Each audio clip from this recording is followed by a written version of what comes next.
خاتون ہو کر، اور ادھر جنگل تھا اور بیابان اور جانور، لیکن وہ وہاں جاتی تھی اور وہاں پر تو حضور صلی اللہ علیہ وسلم 6 مہینے آ رہے. حب ولی الخلا، حدیث شریف میں آتا ہے بخاری میں، دل میں خلوت کی وہ آ گئی، کیونکہ آپ تجارت کرتے تھے نا، تو دل میں اتنی خلوت کی آئی کہ میں کہیں چھپ جاؤں جا کر. تو پھر تلاش کرتے رہے، تو یہ آگے مینا ہے، مینا میں چلے گئے. تو مینا میں جو نا وہ ہے سبیر پہاڑ ہے جس کے اوپر محلات بنے ہوئے. تو آپ نے وہاں پر جگہ تلاش کی، تو سبیر پہاڑ نے کہا کہ آپ چلے جائیں، کیونکہ آپ نبی ہیں، آپ کو قتل نہ کر دے کوئی مجھ پر، تو اللہ مجھے عذاب دے گا. تو اسی وقت اس پہاڑ سے آواز آئی، الیہ یا رسول اللہ، اللہ کے نبی ہمارے پاس آ جائے. اس لیے عاشق پہاڑ تھا، انہیں انجام نہیں دیکھا کہ وہ کچھ بھی ہو. تو آئے تو پھر اس غار میں مل گئی. اس غار سے خانہ کعبہ صاف نظر آتا ہے. ہاں جی، خانہ کعبہ دیکھتے رہتے تھے، یہی عبادت کرتے تھے. آپ خانہ کعبہ دیکھتے رہتے تھے، فکر کرتے تھے. 15 دن بھی رہتے تھے. کھانے کا توشہ کبھی اماں خود پہنچاتی تھی، کبھی گھر سے آ کر لے کے جاتے تھے، اور وہ کھانے کے لیے. اور وہیں 6 مہینے، 6 مہینے کے بعد اسی طرح رات تھی، اور اس میں 24 تاریخ تھی یا کون سی اندھیری رات تھی.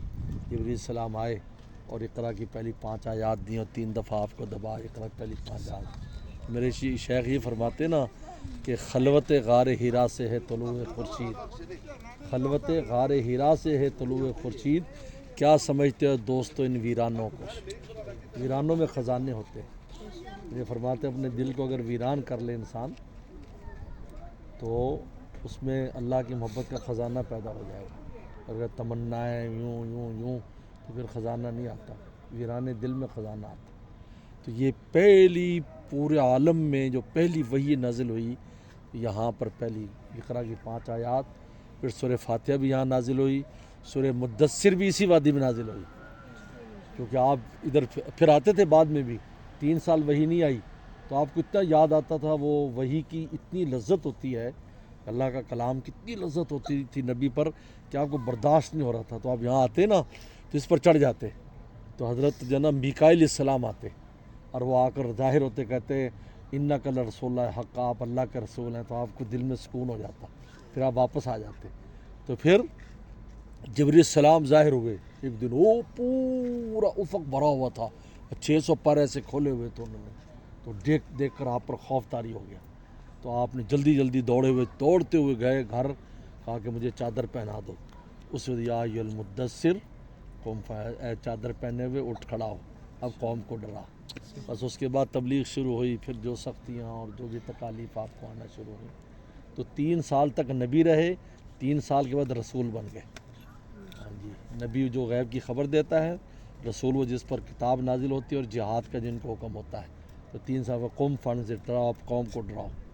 بس پھر آپ نے قوم کو ڈرایا، اور سب سے پہلے سیدہ صدیقہ کو ایمان لائے، اماں خدیجہ. اچھا، اماں خدیجہ نے شادی کیوں کی؟ ان کے 40 سال تھی، بچے بھی تھے. پہلے 2 شادیاں کی ہوئی تھیں، وہ فوت ہو گیا شوہر، پھر ان کے بڑے بڑے بچے تھے. کیونکہ کہ ان کے جو ماموں تھے چچا، وہ تورات کے عالم تھے اور انجیل کے.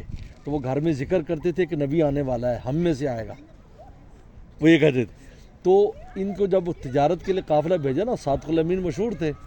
تو جب تجارت کے لیے قافلہ گیا تو انہیں کہا جی بادل سایہ کرتے ہیں. نوکر نے بتایا بادل سایہ کرتے ہیں اور اس طرح ہوتا ہے، اور آواز بھی آتی ہے کہیں کہیں سے نا سلام کی پتھروں سے.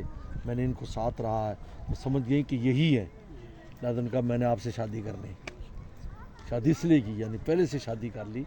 اور جتنی انہوں نے حضور صلی اللہ علیہ وسلم کو تسلی دی اور خدمت کی ہے آپ کی ازواج مطہرات میں، اس لیے آپ نے فرمایا کہ دنیا میں مرد بہت کامل ہوئے ہیں، عورتیں 2 ہی کامل ہوئی ہیں، حضرت مریم علیہ السلام اور خدیجہ. اور خدیجہ علیہ السلام کو جبریل السلام آئے، کہا کہ یہ خدیجہ، ان کو اللہ کا سلام کہو، اور اللہ نے ان کے لیے جنت میں گھر بنایا ہے موتی کا، جس میں نہ شور ہے نہ غم ہے. یہ بشارت دی. اللہ کے طرف سے سلام آتے تھے. تو 2 کہتے 2 زوجہ ہی مطلوب تھی 11 میں سے، 2 اصل تھی، باقی ان کی معاون تھی. ایک حضرت خدیجہ مکہ شریف میں، پھر حضرت سودا ان کے بعد آئیں، اور دوسری حضرت عائشہ صدیقہ مدینہ میں. انہوں نے سارے رسول اللہ کے علوم کو لیا، کیونکہ کم عمری میں آئیں تو تو ان کی تربیت رسول اللہ کے گھر میں ہوئی، کیونکہ 9 سال کا جو اب ہو بچہ 9 سال کا چاہے وہ بالغ ہے لیکن ان کی سمجھ تو چھوٹی ہے نا، اس لیے گڑیوں سے کھیلتی بھی تھیں تو آپ اجازت دے دیتے تھے، تو ان کی تربیت رسول اللہ کے گھر میں ہوئی، لہٰذا کیونکہ باقی تو بیوہ تھی نا اور شوہروں کے بعد رہ کے آئیں، اپنے گھر میں بھی ان کی تربیت ہوئی، لیکن یہ پوری تربیت رسول اللہ گھر میں ہوئی، کیونکہ سارے علوم گھر کے ان کے پاس تھے، اس لیے کہتے ہیں آدھا علم صحابہ کے پاس تھا، آدھا علم عائشہ اکیلی کے پاس تھا، تو 2 عورتیں مطلوب تھیں، پہلے حضرت خدیجہ بڑی عمر کی، تو وہ غم میں تسلی وہ دے سکتی تھی، وہ تسلی دیتی تھی، نہیں آپ فکر نہ کریں، آپ کچھ ہونے والا نہیں ہے، آپ اللہ آپ کو عزتیں دیں گے، یہ وہ اپنے ماموں کے پاس بھی لے چچا کے پاس بھی لے گئے، انہوں نے بھی تصدیق کی، لہٰذا وہ بھی ایمان لائے آپ پر، فرمایا میں نے خود ان کو خواب میں دیکھا ان کو کہ وہ جو نا سفید کپڑوں میں، تو یہ دلیل ہے کہ وہ جنتی ہیں، یہ فرمایا، اور اس کے بعد الحمدللہ یہ ہے خلوت غار ہرا سے طلوع خورشید، کیا سمجھتے دوست ویرانو، چلو ماشاء اللہ، ہاں جی کھانا لائے، میں بھی جا رہا ہوں۔